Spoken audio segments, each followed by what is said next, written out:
Stories number 1. Aita 5F want to leave my boyfriend 30 for meters, but I'm scared. Looking for advice, suggestions so that I don't contact him again after leaving. Hello. Obligatory using a throwaway. English is my first language, but I pull at it, so sorry. For any grammar mistakes, long time lurker, first time poster, so hopefully I provided enough information and details for the advice I'm seeking. Mark, I love listening to your videos. They've helped me through the best and worst times of my life over the last 5 or so years. Keep up the amazing work and making people smile. TLDR, I want to leave my boyfriend, but I'm scared of any repercussions, as he's made threats to me and my family in past arguments. I've left before without warning while he was at work and blocked him, but ended up reaching out to give him an explanation, as I felt really bad about it. I'd like suggestions on how to leave again, or what I should tell him that makes me not feel so bad so I don't break and contact him again. For some backstory, I, 25F, met my boyfriend, 30 for meters, in 2021 when I was 21 and he was 30, and I was immediately infatuated with him. We started dating a couple of weeks after we met, and the first few months were amazing. We agreed on everything, had so much in common, and just got along in general. After the 4-month mark, he started to change. He'd get home from work and be in a terrible mood and start arguments about everything. I moved in with him about 8 months after we started dating, and his attitude started to get better and there were fewer arguments. But this didn't last long. Our arguments ranged from me not doing enough housework, I did everything but mop the floors, to being upset about something that happened to me that day. In these arguments, he'd yell, talk down to me, threaten to cheat on me, threaten to hurt my family, punch walls, and sometimes throw things. I've been terrified to talk to him about anything for the last 3 years due to his reaction anytime I bring something up that he doesn't want to hear. I have a bad trauma response from things that have happened in my past, and I go silent when I get yelled at, which makes him angrier. We argue. It all came to a head last spring when we got into an argument when I didn't notice the washer had overflowed and got the basement floor wet because I was doing dishes and cleaning the bathrooms. He started to yell at me, and I defended myself for the first few minutes, but then he became more aggressive and started yelling that I was stupid and an idiot. He started threatening to cheat on me and throw my stuff out of the house and burn it. Then he started telling me that he burned my parents' house down and killed them, and threatened to kill my brother and my niece. All I could do was apologize for not noticing, but an apology wasn't good enough for him. He left the house and went for a drive to cool off. He left at approximately 7 p.m. and didn't return until 10 or 11 p.m. I was in bed when he got home but acted like I was asleep, and he walked to my side of the bed and kissed me on the head. Once I knew he was asleep, around 2 a.m., I called my mother, sobbing and begging for her and my father to come help me move out the next morning. While he was at work the next morning, I acted like everything was fine and that I was over the argument we had had the previous night. Texted him like normal all morning, and when I had all my stuff out, I blocked him. I sobbed uncontrollably for hours, and that night I had a moment of weakness and sent him a text explaining my side of things, essentially that I was unhappy in the relationship. I am scared of him. My mental health has been on a steady decline, and I couldn't handle some of the things he said to me. In arguments, he responded with an apology, promised to do better and be better, and promising to get help. As he explained, when he's mad he blacks out and doesn't remember what he says. Or does I also promised him that I'd seek help for my wrongdoings, as I didn't want to put all the blame on him, so I moved back in. Things were good for a month or so, then they started to decline again. He never got help, and when I talked to him about me seeing a therapist or psychologist for myself, he threatened to throw me out of the house, so I never did. I was looking at purchasing a house a few weeks ago, and my parents offered to co-sign for me, so they came over to talk to us about it unannounced. My mother started the conversation by telling my boyfriend how the situation last year made her feel as a mother and that we need to have mutual respect in arguments, and he explained that he understood and he'd do better after they left. My boyfriend didn't say a word to me, and I could tell he was angry, so I made myself scarce and started cleaning. When he came into the room, I told him I didn't know they were coming over, and he exploded on me, saying that I broke his trust because I told my mother why I called her last year begging for help. That I didn't have his back because I didn't say anything when she said about having mutual respect. Told me he's never and will never have respect for me because I'm a woman and women don't deserve respect. And he finished his tirade with an ultimatum of choosing to be in a relationship with him. Or speaking to my parents, I fear what he'd do if I chose to have a relationship with my parents. So I told him I chose him. The next day I texted my mother and told her I wanted out. That I didn't want to buy a house as I can't afford it on my own, and asked her again to help me leave sometime in the next week or two. This was just over a week ago. Last Thursday he texted me while we were both at work asking what we were doing about the house. I explained that I didn't think it was a good idea, and I gave him the excuse of us not being able to afford it because I didn't have enough saved to make the mortgage payments low enough. He then started to rant about it. He asked if that really was the reason, if I still loved him, and if I still wanted to be with him. I lied and told him that is the reason, and that I still love him but I'm not sure if I want to be with him. He called me, crying and begging for me to not decide until that night, and asked if we could talk about things when we got home from work, and I agreed. That night we had the calmest talk we've ever had, where I explained that as much as I love him, I don't love how he treats me sometimes. That it's hard on my mental health, and that I wake up scared and go to bed scared as I'm never sure if I've done something to piss him off that day, and he'll carry out one of his threats just like last time. He promised that he'll do better, that he'll get help for his anger, and that he'll go talk to someone if I'll go with him. And I agreed. Since then, he's done nothing but blow up at me less and not make any threats to me or my family. However, he came to me the other night about seeing someone for our issues, and he says there's no point in it, that he won't get anything out of it or change how he acts because he doesn't want to change, and he won't tell whoever he's seeing what's really going on. That he feels like I'm pressuring him into it so much, and if I force him to do it he'll just end up resenting me. I asked if we go to a relationship counselor or someone like that if I can explain everything, and he told me that I'm not to say anything about him because he's a private person and doesn't want people to know anything about him. I want to leave, I need to leave, but I'm so scared of what he'll do after the fact. I want to do it while he's at work again, as I've been slowly taking things out of the house and storing them at my work. I work for an amazing company, and my manager and the owner told me I can keep things here until I get out, but I don't want to just ghost him, as I know I'll end up doing the same thing I did last time. My parents always tell me I'm welcome to move back in with them until I get back on my feet, but I feel so bad leaving without an explanation, and right before September's rent is due, as I know he'll struggle without me. I feel like I'm just there to help with bills and to clean the house, essentially like a live-in maid.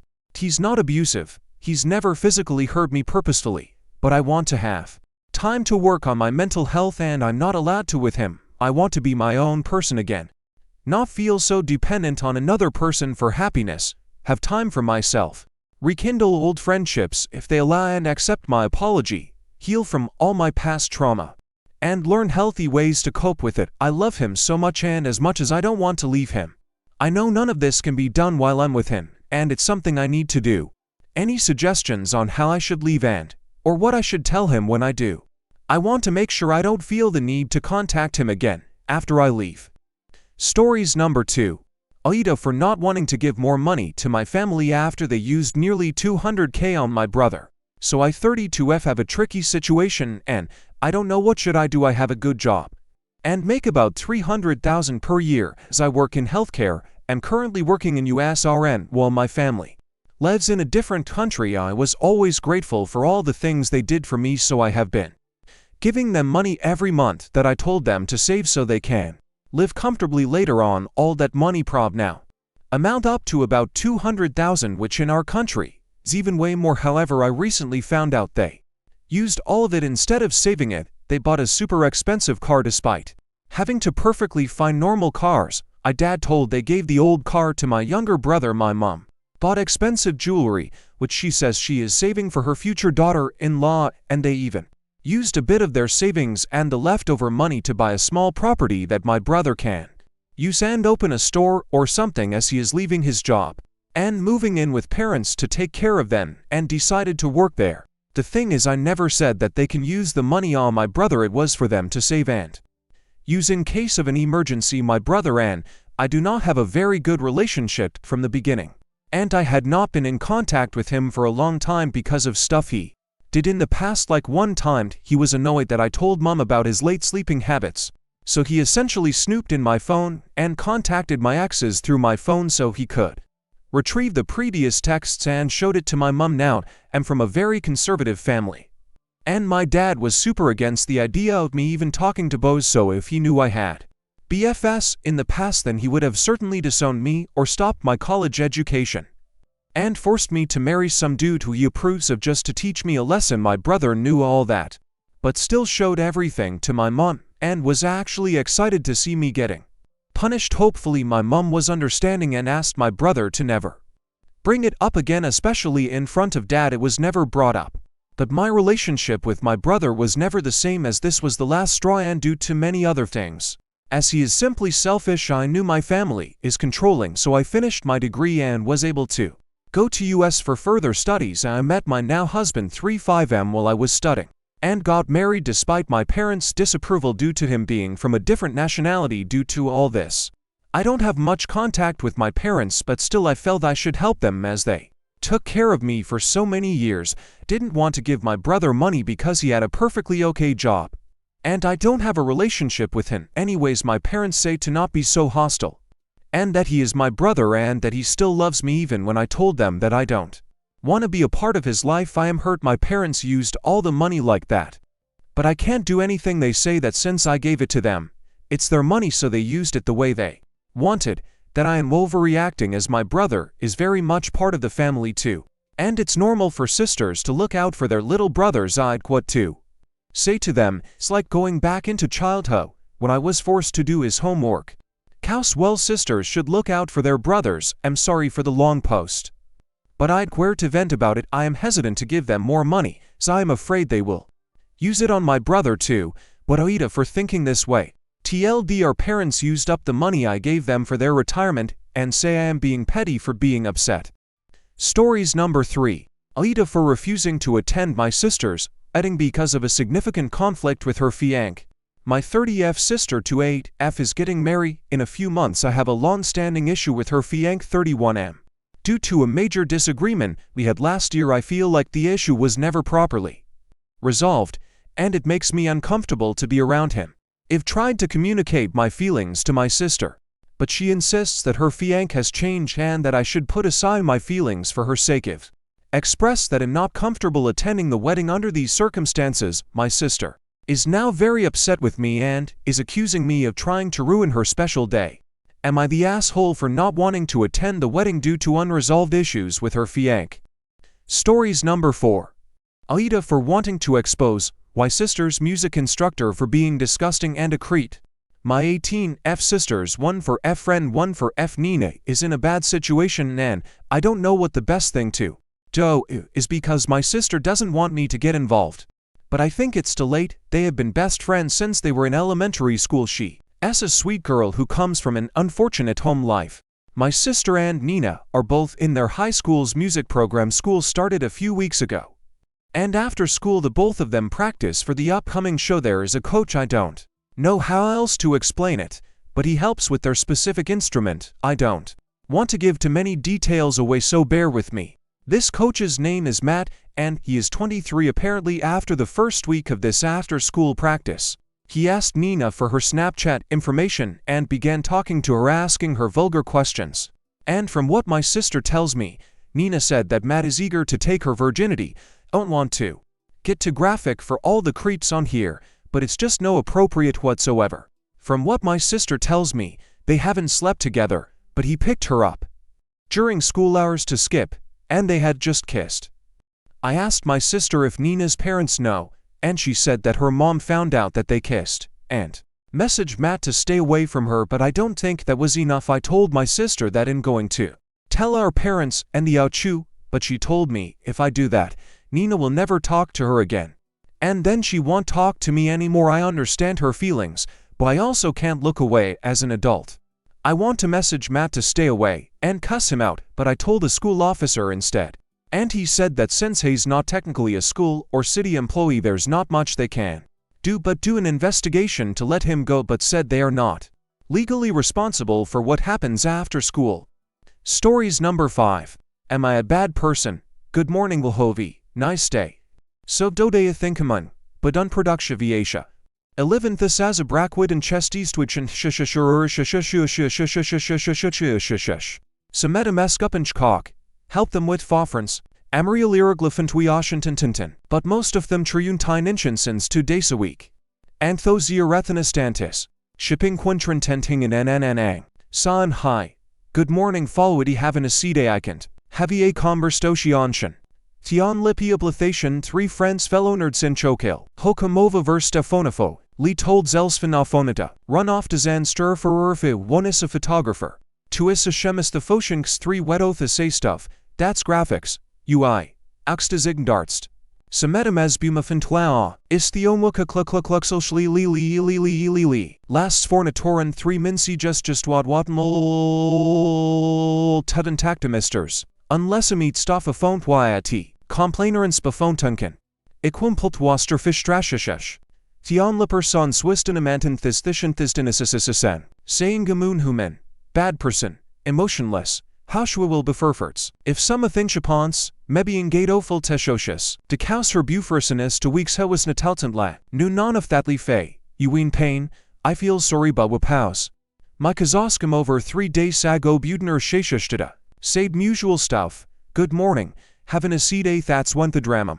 Star tidilth and traced y sainin in I 999 in. Said althos agorders 30 min strike stefferkshianthian. No wam harifantriun tuo on. Amy a bad person?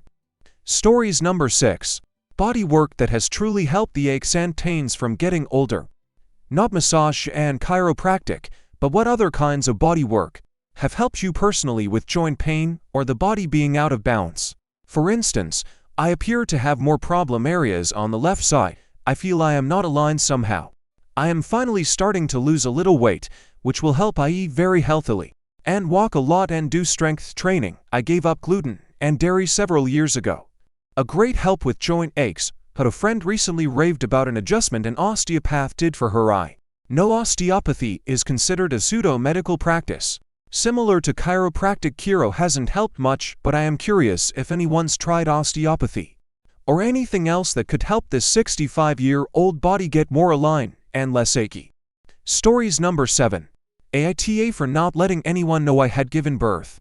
I 21F gave birth December 2023. Throughout the last few weeks of my pregnancy, my sister 28F called daily to check if I was in labor. She would tell me that I had to call her as soon as I was on my way to the hospital. I would always answer, no I won't, haha. I didn't think she was for real, seeing as we weren't really that close. A little background. My sister left the house when I was 9 and we didn't interact much until I was 18. When I was 18, she came to my graduation, fixed me up for the occasion, and a few months later offered me a job. I lived with her for a little less than a year until I got married, and every other month or so would have dinner. Back to the story. The last week is here and she calls to ask how I'm feeling because she was going out of town and wanted to know if I felt like I was going to give birth soon so she could stay. I told her to go, that everything would be fine. I felt like I could breathe. Somewhat. She would text every day, and if I didn't answer she would call or ask my mom to call my husband. Sometimes I was just sleeping and she would wake me up. I know she was only trying to show she cared, but she knows me. I'm not a particularly loving person, and our personalities clash a lot. I've always been pretty distant from the family. The big day Komi's and I'm going to the hospital, where they told it would still be a while. We didn't tell a soul. And after 16 hours our baby boy was born. My sister still called. I acted as if nothing had happened. I wanted to enjoy our baby, the experience. I wanted it to be intimate, only my husband and I. Well, the day we left the hospital, we sent them a picture in the GC. It was my sister, my brother-in-law, my mom, and us. They thought it was a joke at first, until they realized it was real. My sister said, if this is real, tell your wife she can forget she has a sister. My brother-in-law stayed silent. I mentioned I wanted it to be us for the birth. My mom said, how could you do this to us? My sister left the GC. My brother-in-law and my mom followed. It's been 8 months, and they have never met my baby. I found out they moved out of state, but I haven't heard from them since the day he left the hospital. Aita. Edit. I think people are under the impression that we are alone. We do take care of baby ourselves. But we are not alone. Baby has my husband's side of the family who are very much present. They called every day to check on baby and waited until we went to visit them to meet baby. They cooked us meals on several occasions and never once were upset they weren't told day of. As a matter of fact, months later when my baby's cousin was born, her parents did the exact same thing we did. I also know it's no excuse, but my sister has always been very controlling, which is why I didn't say anything because I knew I would be forced to be okay with whatever she wanted. I didn't call to announce baby because I had just given birth and didn't want to argue with anyone. Stories number 8. Aita for refusing to adopt my sister's baby even though my family says I should. I 21F just finished college and was finally looking forward to starting my life. I went to college with a lot of my expenses paid for by scholarships and grants, and have always been pretty responsible financially. I saved up a lot of money while in school and was able to buy my own small apartment. I just landed a job in my field where I'll be making about $45,000 a year. It's not a ton, but it's enough for me to be independent and comfortable, especially in an entry-level job. My older sister to 7F has struggled with heroin addiction for years, and things recently got worse. She was arrested and is now facing a long time in jail, possession with intent to distribute, and an illegal firearms charge. While in possession of drugs, the real issue is that she just gave birth a few days ago to a baby girl.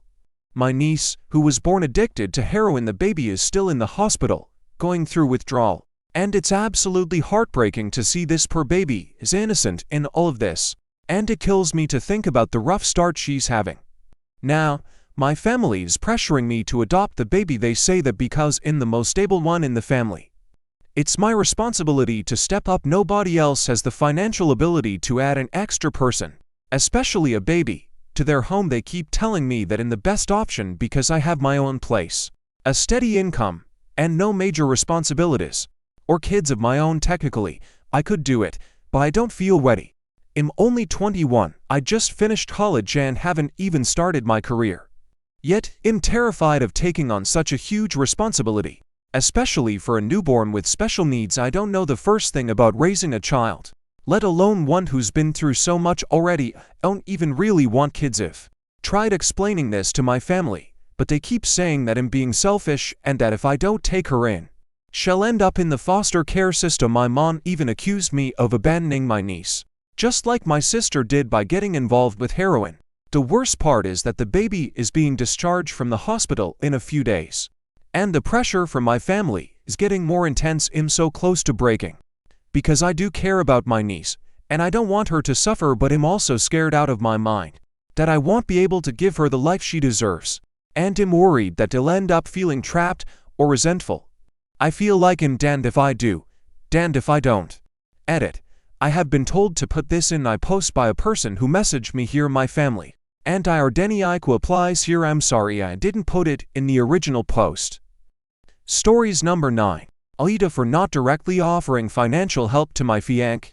So my fiancé and I have been together for 8 years, recently moved to another country for a new job, and he proposed right before I left. Now he has been trying to change jobs as well, because his current job is often very tiring and the new offer he got does not pay enough to fulfill his expenses. Now he discussed it with me and I tried being supportive and said, hey, you should leave if you are not comfortable now, but the rational decision is to stay while you look for something else because you won't be able to make both ends meet. I felt his attitude changed a little and then he said it. He asked me to support him and his family, parents, and siblings for the next few months. I said, I can try and see what I can do, but since I just moved, it may not be as easy and that I will let him know once I get my salary, to which he said that he thought I would offer myself because now I am his fiancé and that the fact that I did not offer shows how materialistic I am and that I would not even bother supporting him if he loses a good paying job. Mind you, I have never taken a single penny from him and have helped him with money whenever he asked for it. So even if he loses his job, I am not with him for the money. He then kept on blaming me and talking down on me about how I did not offer help and how he cannot rely on me and that even his friends would have offered help. So I turned my phone off, cried a bit, and have not talked to him for the last 24 hours. I do not even know what to say to him after this. My mind is a blank Aita for not offering help in the first place. What should I do now? Stories number 10. Looking for a dating app that's more about group hangouts. Does this exist? Hey, I'm a 31-year-old guy, and I think that one-to-one dates on without ever seeing a person before are a bit of a stretch, and sometime they can really feel awkward. I mean, yeah, you have the Tinder profile and everything, but wouldn't it just better to have a nice way of going out with a group of people and find someone you like by talking with them? I saw there are some groups on Meetup, but they don't feel very appealing, and I'm not able to understand who's gonna join. Does exist an app that does something similar? Curious what I'm thinking. Group hangouts. The idea would be that women can set up group events, like hitting up a bar, doing yoga, or a dance night. Basically, a chill way to meet people who are into the same stuff as you. Balanced ratio. For every guy that wants to join, there needs to be a spot for a woman, and if the spots are full, you could bring a female friend along to keep things balanced. And also, I don't think this is gonna be a huge problem, since the woman organizing the events is probably bringing some of her female friends. Enough people to make it fun. The event only happens if enough people sign up, so it's not awkward with just a couple of people. I'm imagining something like 8 to 12 people, not a huge group. Approval required. You wouldn't get all the details like the time and place until at least one of the women in the group approves you. Just a way to make sure everyone's comfortable and safe. This is literally like a Tinder match, just that I suppose everyone is more relaxed. I think this could really help with social anxiety, since it's more about hanging out with a group rather than the pressure of a one-on-one date. Does anything like this exist? Stories number 11.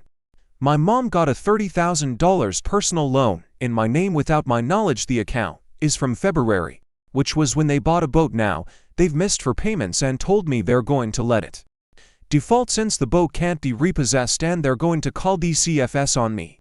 I knew my mom had her eye on a pontoon boat for the last year. She and my dad retired in 2022, and while they aren't swimming in money, they weren't hurting much for it either, or so I thought.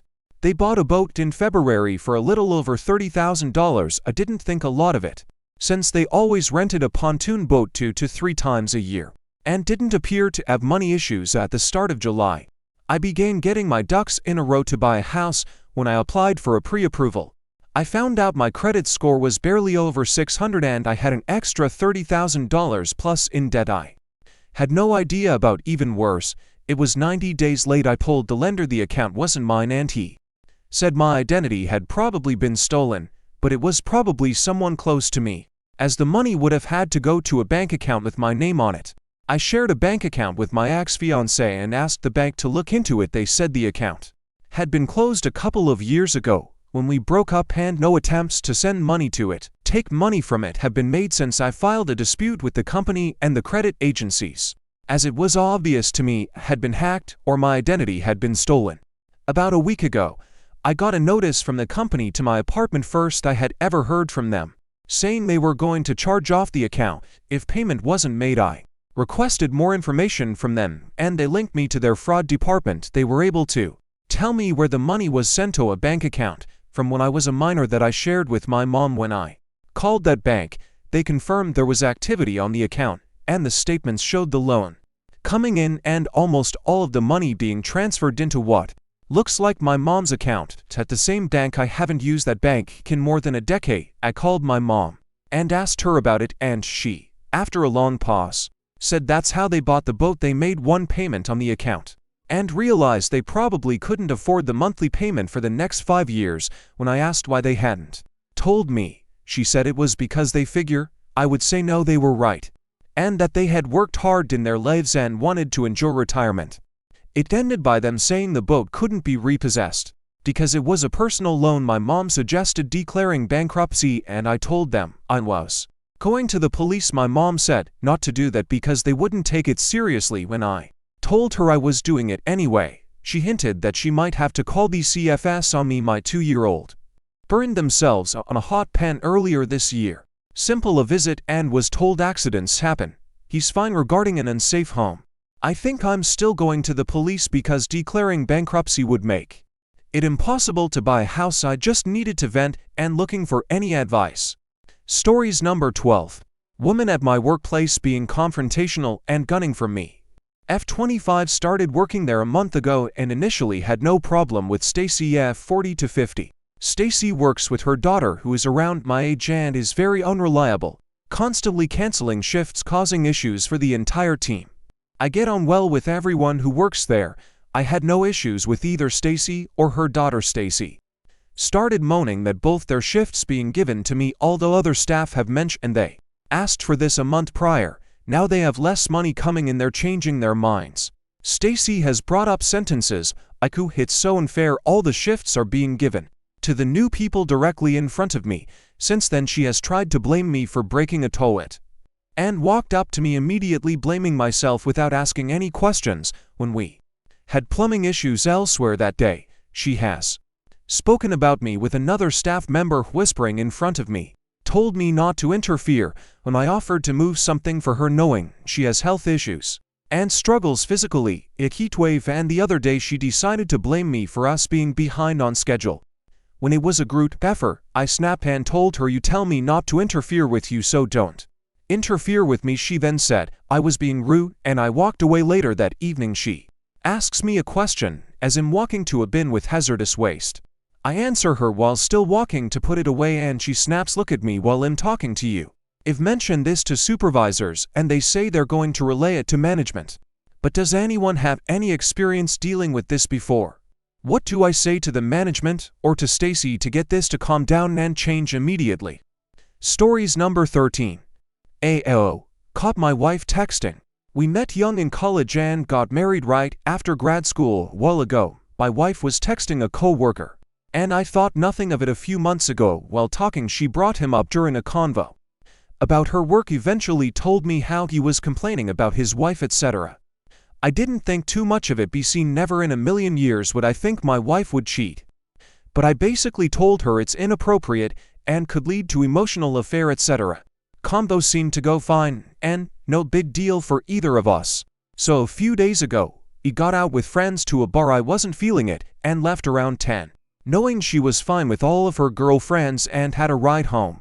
Stayed up until midnight, made sure she was okay, then went to bed. Wake up in the morning and she's in bed. I was curious that she didn't text telling me she was coming home and wanted to see how she got home, so looked at her phone. Can't say that I've ever looked at her texts, but maybe my subconscious made me do it.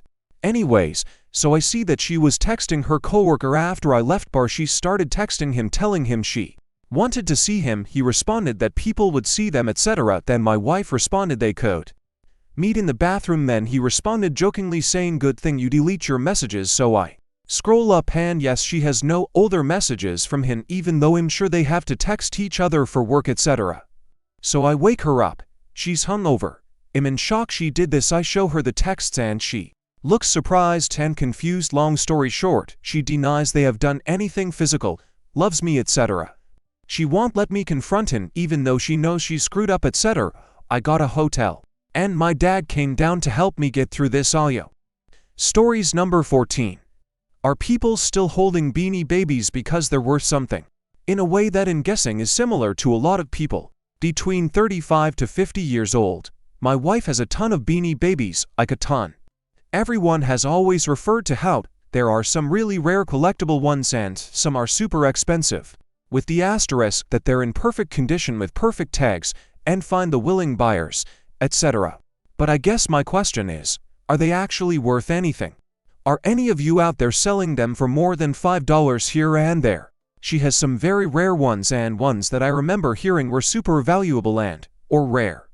Though what happens is you'll Google then and see one listed on eBay for $14,000 and another listed for $9 with no discernible difference other than the mental well-being of the seller. We have a toddler and keep having this feeling of we should just let her go nuts with them until we think, unless this is the expensive one. For what it's worth, she probably has 400 or so that I know of, with more at her parents' house, dated from about 1995 to 2002, including the Diana Bear, World Cup Bear, Y2K, Millennium Bears, Olympic ones, signature ones, any other special occasion you can think of. Plus a bunch of random ones that have mistakes on the tags and are thus extra collectible. According to one person who wrote a blog post about it sometime in the last decade, It's confusing. Edit. I guess I should clarify that we're strongly considering selling them. It's more I'm gonna feel awfully dumb if I let my baby chew up something that's worth a lot of money. Stories number 15. XGF Am I a Fool? I'll try to keep this brief as I know novels are best kept in libraries. My ex and I dated for about a year and a half. It was a good relationship. There were typical ups and downs and one fairly traumatic experience related to an unplanned pregnancy and termination that happened about 7 months into the relationship. We spoke openly about marriage, went to each other's homes for the holidays, and genuinely felt like we'd found our person. About 4 months before the end of the relationship, I started to feel like something had changed. She planned nothing for my birthday, canceled a trip home with me because of work, and just felt distant. Flash forward to say 2023 and she showed up to my apartment late for a road trip we were taking to visit my family, handed me my apartment key, and broke up with me. She said she had lost feelings and didn't see a future anymore without any other specific reasons. I figured it was someone else, which she denied, but as we'll see later, wasn't true.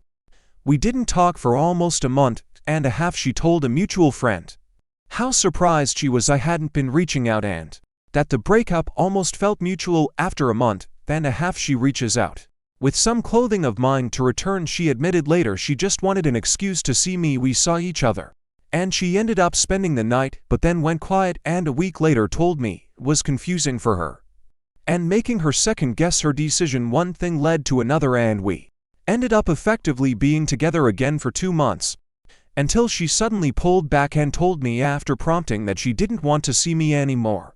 3 months went by of no contact, and she reached out again as she had scheduled an important professional certification exam when the date assigned to her was the hypothetical due date of the unplanned pregnancy. She apologized for being me and we met up. That began 2 weeks of her saying she loved me, wanted me, we could have a family together. She was so sorry for running away and going silent. She's here for me always. She can't leave the area because in the father of her child, she wonders what might have been.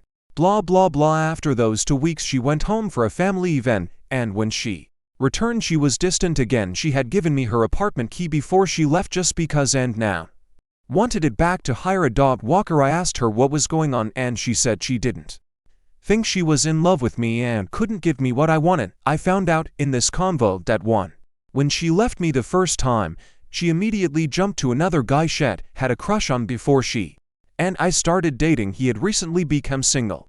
To when she left after we rekindled for another couple months, she had started talking to someone secretly on a dating app and went to pursue him. That fizzled fast, and she then went back to her other ex-BF for a couple months and spoke of marriage, then ended it with him. Before she reached out to me, she apologized for hurting me and said it wasn't her intention. She started dating again a week before this conversation and now has a BF. She's very happy with having spoken to her since June. I hate puzzles, and while I'm healed from the pain of losing someone important, I am struggling to explain all this behavior. I vacillate between loving her and forgiving, resenting her for being deceptive and manipulative, and being indifferent to her because there are clearly some emotional issues here that aren't worth my time. Any ideas as to what I have encountered here and why it's so hard to process? I've never met someone who can fluctuate between such emotional extremes so quickly, and it's making me think there was some malevolence. She even said her other ex-BF she rekindled with just before she came back to me for our D3 said it's like she's to different people. Thanks. Stories number 16. I 32F asked my 38 meters Mexican husband why he is never pleased with my contributions. He told me that need to Google how to make a Mexican man happy. That doesn't really help. What am I missing? Hey Reddit, this is my first post, so I apologize if it is not clear. My thoughts are truly all over the place. I guess I'm hoping that someone who shares cultural views with my Mexican husband will help a girl out. A little backstory. My 32F husband, a 38M, seems to constantly complain about everything I do, don't do, how I do it, etc. Seems like there is no winning no matter how hard I try. We have been married almost 2 years and it has been a very busy 2 years. He got pregnant right away, had a C-section, and 6 weeks later we were moving into our first home, a 3-story, 1907 fixer-upper. While we are both very excited about this adventure, learning how to work on the home together, making it hours, etc. I definitely could have waited, however. It was extremely important to my husband that we own a home instead of renting, so I spent my maternity leave packing, unpacking, cleaning, painting, refinishing cupboards, etc., instead of staring and cooing with our sweet baby girl. Also, I feel that it is important to mention, I had a son 11M. J from a previous marriage. J has several diagnoses which require different therapies, medications, is often out of school for behavioral management, etc. Here is the issue. My husband works 60 hours a week, takes the garbage out once a week, helps with some chores, and mowing the yard on Sundays. Yes, he is incredible and works very hard to support his family. Meanwhile, his expectations of me are to work 20 to 30 hours per week and do all the things that ASHM does. I feel like I do a pretty damn good job. Our home is tidy. The kids are always taken care of. I do fun things with them when I can. My part-time job is in nursing. It is a hard job as we are short-staffed and I am often doing the job of 2 nurses for about 40 patients. I don't take breaks. I often don't even get to eat at work. But I give my best and push myself to exhaustion every day at home and work at work. I am recognized for it. Here it's never enough. Everything I do is wrong. I don't mind working hard. I'm a people pleaser, but he is never pleased. He always says stuff like, you should have seen my mommy cooking and scrubbing laundry all day. Nursing is not hard. His biggest complaint is that I don't cook full Mexican meals enough. I'm constantly compared to his sister or his mother, who always had hot food and fresh pancakes, tortillas waiting for the men. After work, his family are farmers. The women stayed home and had plenty of other women to help. I'm on my own, taking care of everything except the damn garbage. He gets home at 10 p.m. I often try to have something quick to make. Simple tacos with guacamole and queso, etc. And God forbid, I don't have fresh cilantro. But he is always sending me elaborate recipes on TikTok. In Spanish. On that leave I was working on my Spanish a lot more. Now I hardly have time to shave my legs. I have asked many times that he Google a recipe in English that is close to what he sees in a video. But he refuses. You should learn Spanish if you care about being a good wife. I even bought cookbooks written by Mexican chefs for him to pick recipes out of. None of those are like what my mom would make. I just can't get my mind to comprehend why he is so difficult about this. I don't have time to cook full Mexican meals several times a day for one. And two, he won't help give me the skills to do it. He shames me for not doing it but is not willing to support me in doing so. I serve healthy meals, but they aren't usually extravagant.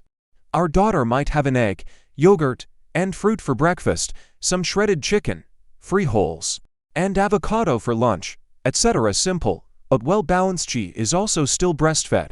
I used to love to cook and try new recipes. Now I hate it more and more because no matter how good it is, how hard I work, something will be wrong with it. I know this is a lot, so I guess in summary I just want to understand how, if I'm otherwise a great wife, housekeeping, caring for children, running the household, intimacy, doing my best to take care of myself and present myself, etc., why is he so hurtful about the cooking?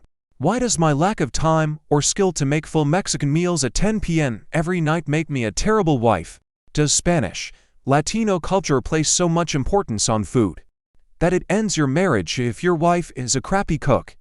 If you made it, thank you and sorry for the rant. The exhausted, terrible wife added to add, gosh, if really made him sound like a monster. The food thing really is the majority of our issues besides normal couple spats. He's not always a great listener, but I think he's just emotionally challenged. He doesn't get the whole women just wanting to top, not wanting a solution thing. He doesn't understand why I get emotional about my job or other things. It's all in your head. Don't let your mind control you. He says, LOL, I guess they don't have anxiety or feelings in Mexico. Many have asked what I am getting from the marriage aside from what I mention as his contributions to the family above. He makes me laugh a lot, tells me I am beautiful, gives me attention, is amazing with both of our children, spoils all of us when he can while never spending money on himself, always makes sure to give me a kiss when he passes me or some other form of touch, intimacy. He gives me grace on things that I sometimes don't get done when it's hard to give it to myself seriously. He's a great husband outside of this idea that working women have time to spend all day in the kitchen. He just doesn't understand time limitations, and I can't get him to see that I can't spread myself any thinner. Stories number 17. I 36 and may am not seeing eye to eye with my wife 40F. I've never posted here, so I hope that I provide enough context to get some feedback. My wife and I have been together for 13 years, with 3 beautiful kids ages 8, 6, and 3. We are both working professionals, with great careers. I've always had a more natural ability to multitask and take on more responsibilities, where my wife can sometimes feel overwhelmed and has trouble separating the stressors of work from personal life. I'm a very involved husband and father. I take care of majority of the household chores, such as the cooking for the family, kids' lunches, outdoor maintenance, laundry, folding, etc. We've outsourced our house cleaning to a company, as it was a lot for us to keep up on and was becoming a contentious point in our relationship. In addition to all the kids' activities, my wife and I also have a few activities we sneak away for independently throughout the week to get a break and take care of ourselves mentally and physically.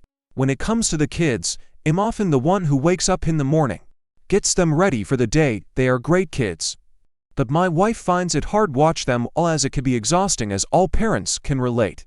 I take care of bedtime routines mostly on my own. I get them in their pajamas, read books for our 3-year-old, and then my wife comes in and sings her a song or two and puts her down for the other till she often says, "I'm too tired. Mommy's going to say good night here in our living room," and asks if I'm okay to take them up and put them to bed. Our fun life isn't that great, maybe once a month, and all initiating is my job, and she's often too tired. I couldn't tell you the last time she initiated intimacy, despite knowing how important the connection is to me. Tonight we got in a huge argument, as I've got 2 events coming up in September that will take me away on Saturday and half of Sunday, followed by another Saturday, which means she'd be left on her own with the kids. She knew about the events, but I don't think either of us realized they were back-to-back weeks when I agreed to them. She brought it up on the walk, and it felt like it was coming from a place of, "You need to change something, as I can't do all this because I need my rest so I can be rested going back to work." I said that I made these commitments and tried to get creative, seeing if a grandparent might be able to help by either coming to us or sending a few kids to them. She didn't want that, as she finds help from my mom her mill more work than it's worth, and she doesn't want to be away from the kids.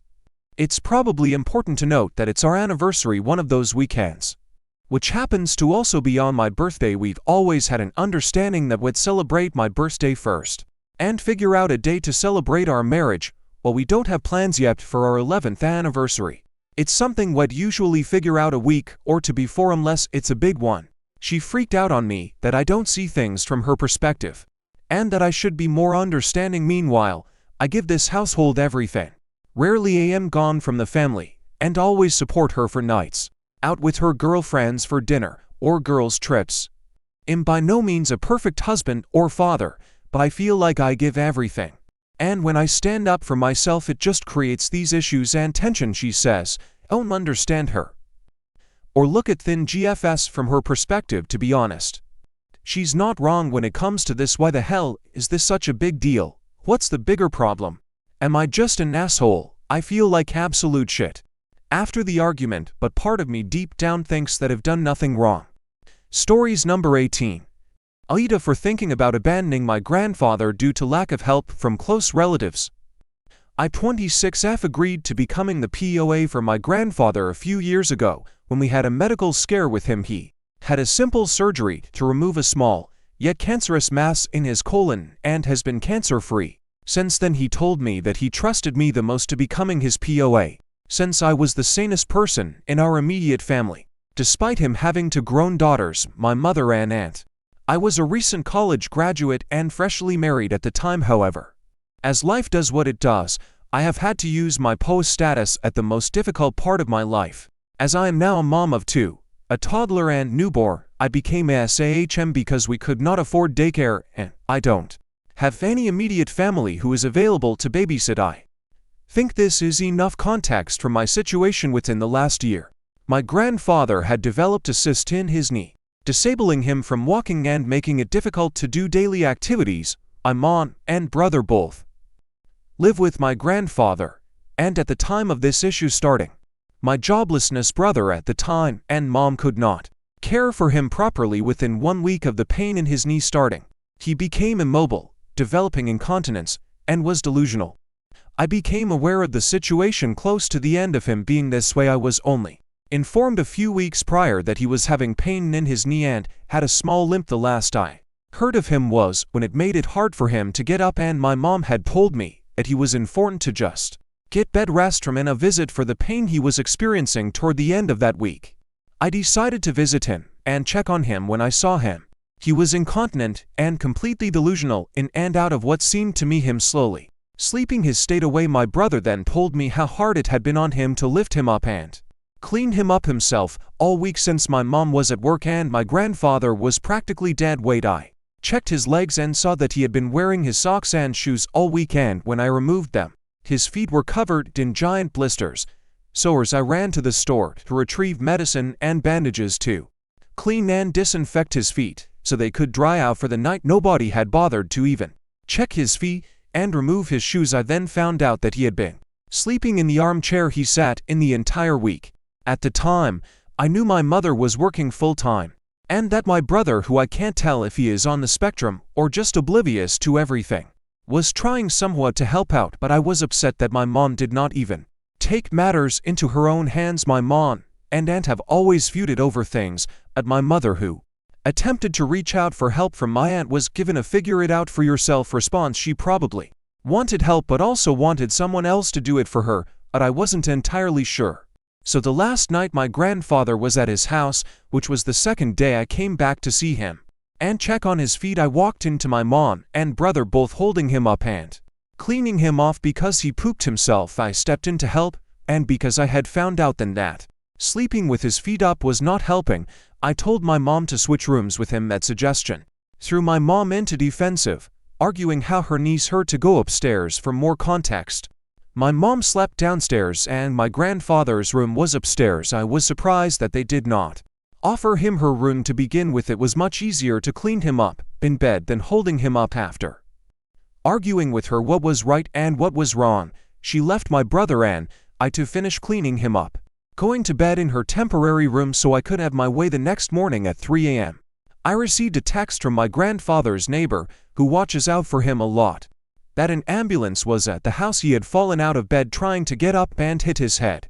Of course he ended up in the hospital, and because of his condition, ADULT Protective Services was involved. You can imagine how that all went. My mom was upset that they were being accused of neglect, but I don't think she saw it for what it was. I was able to get him into a rehab for physical therapy when he recovered, but he still had severe knee pain. I visited him every week with my 1-year-old. I oversaw his care there.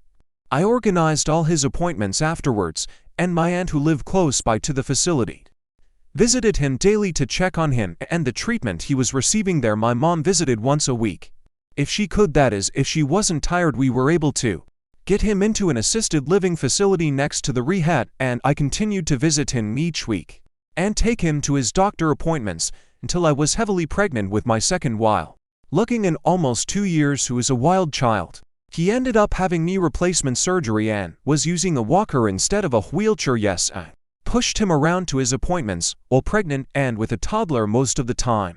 Fast forward to now, I have a 2-month, and my aunt took over my duties as second-in-command POA after we redid his paperwork and I gave birth while in postpartum recovery.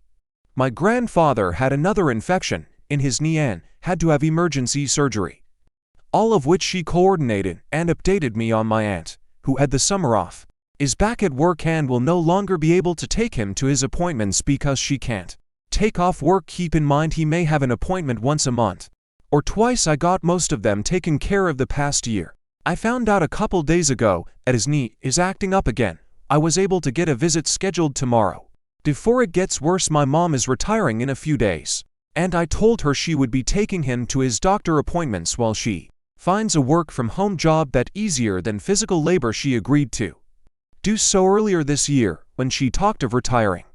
Now she is a couple days away from her last day, or so I thought. She visited today and told me she was done working and that she had lied to me about her last day so she wouldn't have to take my grandfather to his sudden appointment tomorrow and needs a day to relax. I managed to find transportation for him tomorrow since I planned the visit according to the work schedule I knew beforehand. But after telling me this I got mad. I asked her if she was still going to take him to his upcoming appointments this month, and she said her car is too low for him to get out of. She can only meet him there if someone else can pick him up and take him home. She offered to go together with me and the babies, but I quickly turned her down. She also offered to babysit, but she has proven that she can't watch both my baby and toddler at the same time, so either way I would have to take my newborn with me, which I don't want to. The only one I trust her with is my toddler because, despite his attitude, I am not comfortable leaving my newborn yet, so now I have to find transportation for him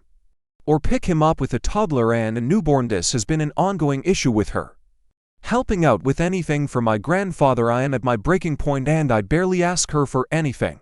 I have considered moving out of state with my husband to be closer to his siblings, so our kids can grow up together. My in-laws are close, but they work, and even while working they have helped babysit in the past before work for some of the visitation I have made with my grandfather. If we move out of state, my in-laws will probably move too, since it's their other children who live out of state. I'm thinking of moving so they can be forced to take care of their father, but I feel guilty because he helped raise me when I was a child and I feel I am also obligated to be responsible for him. I have kept quiet or made comments to my mom that this has been difficult on me, but she has yet to recognize that, and if I abandon my POA duties, my aunt becomes the default POA. Stories number 19. Seeing the demise of Ben Affleck and JLO's 2-year of love professions. What are some other celebrities who gassed up their relationship on social media, only to be a mess behind the scenes? Kinda going through a mental rut right now. Horrible withdrawals after finally exiting a toxic relationship, and my self-worth is getting decimated seeing their new GF on social media. So I thought I'd make this post regarding the celebrity equivalent of social media is a lie. Don't compare or believe what you see. Due to overcompensation. I got reminded with this with Jennifer Lopez and Ben Affleck. Everyone was pretty much against them, but they had a good amount of people rooting for them based on social media, and a whole $1 million produced documentary. You'd think they're thriving, only to find out that Ben, in fact, did not change at all. The love bombing won't go anywhere ring. Oof, and quickly has gone back to his old ways with a way younger girl, while JLO spills that he has a darkness inside of him. As said by previous exes, their social media would make you think though that their 20-year reunion was meant to be. Nope. Then you got Gigi and Zayn. He treated Perry terribly for 4 years, discarded her, and immediately moved on. I still remember it like it was yesterday, when he gassed up Gigi as the love of his life, and better than Perry, and insisted their love was real. Gigi sporting his name on clothes, defending him on Twitter, saying he's a king. So many perfect love photos of them, only to find out how messy their relationship was. The alleged cheating, assaulting her mother, fighting Bella's best friend, etc. Then him later saying on a podcast that he's never been in love in all aspects of his life. Then you got Pete Davidson, him and Ariana were boasting their relationship on social media religiously. The love bombing was insane, only for it to end as fast as it started. Then there was Pete and Kim, and then Pete even getting a tattoo. More love bombing. Kim saying she found what she's always been looking for. Or Travis Scott and Kylie, big Instagram glammed up posts, roses, etc. Only to later be revealed he's been endlessly cheating on her. TL. Doctor, aside from all these couples, what are some other celeb couples where their Instagram was popping, only to find out the relationship was a mess? BTS and nothing like portrayed on social media. Basically, as Jane Fonda put it to JLO, you're trying too hard, instead of living. Stories number 20. You are a woman in the 1700s being accused of being a witch. Unfinished can write more if people actually like it though. It was a foggy night, the type of night you can smell the coldness in the air. The type of nights that you love because of how the wind feels on your face and the way it trails behind your ears and straight past you. Them might never feel real. You love them nights, except tonight is the night I am set to be burned. They want my head, their horrific slander and horrible words. Scream and ring in your head like someone dying and begging for one more chance at life. Screaming like you were about to be. You never made any friends here. They all treated you differently because you read books. You were smarter than most the men and they felt threatened. You were only 16, yet the men feel threatened by me learning so much that they had to put me up here. So much that they had to kill me rather than have a woman had any sort of knowledge you used to secretly steal my brother's books and now you will be burned with them. And thinking about it all so deeply makes you feel like you have came to terms with your fate, in a way. As you were preparing yourself in the silent night it suddenly became loud. You could hear the screaming and chanting of the word, which and burn her and as overwhelmed as you were.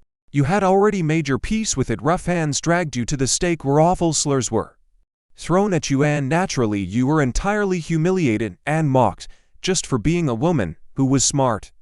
Tears formed in your face, but it didn't stop the crowd that had formed as the words got worse. It felt like torture by just being publicly humiliated.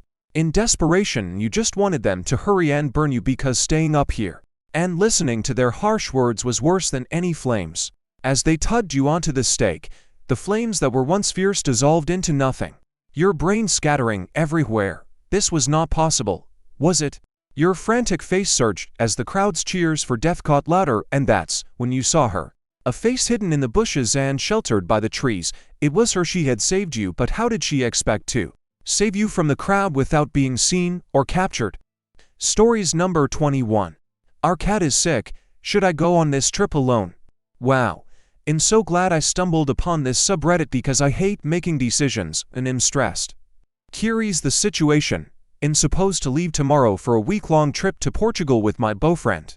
However, since Friday, one of our cats hasn't been doing well and needs new treatments. He should get better, but we can't leave him with a pet sitter. His condition is too unstable, so we're no longer able to both go on the trip. My boyfriend had the idea of letting me go alone since I've been talking about doing that for a long time, and I was the one most excited about the trip.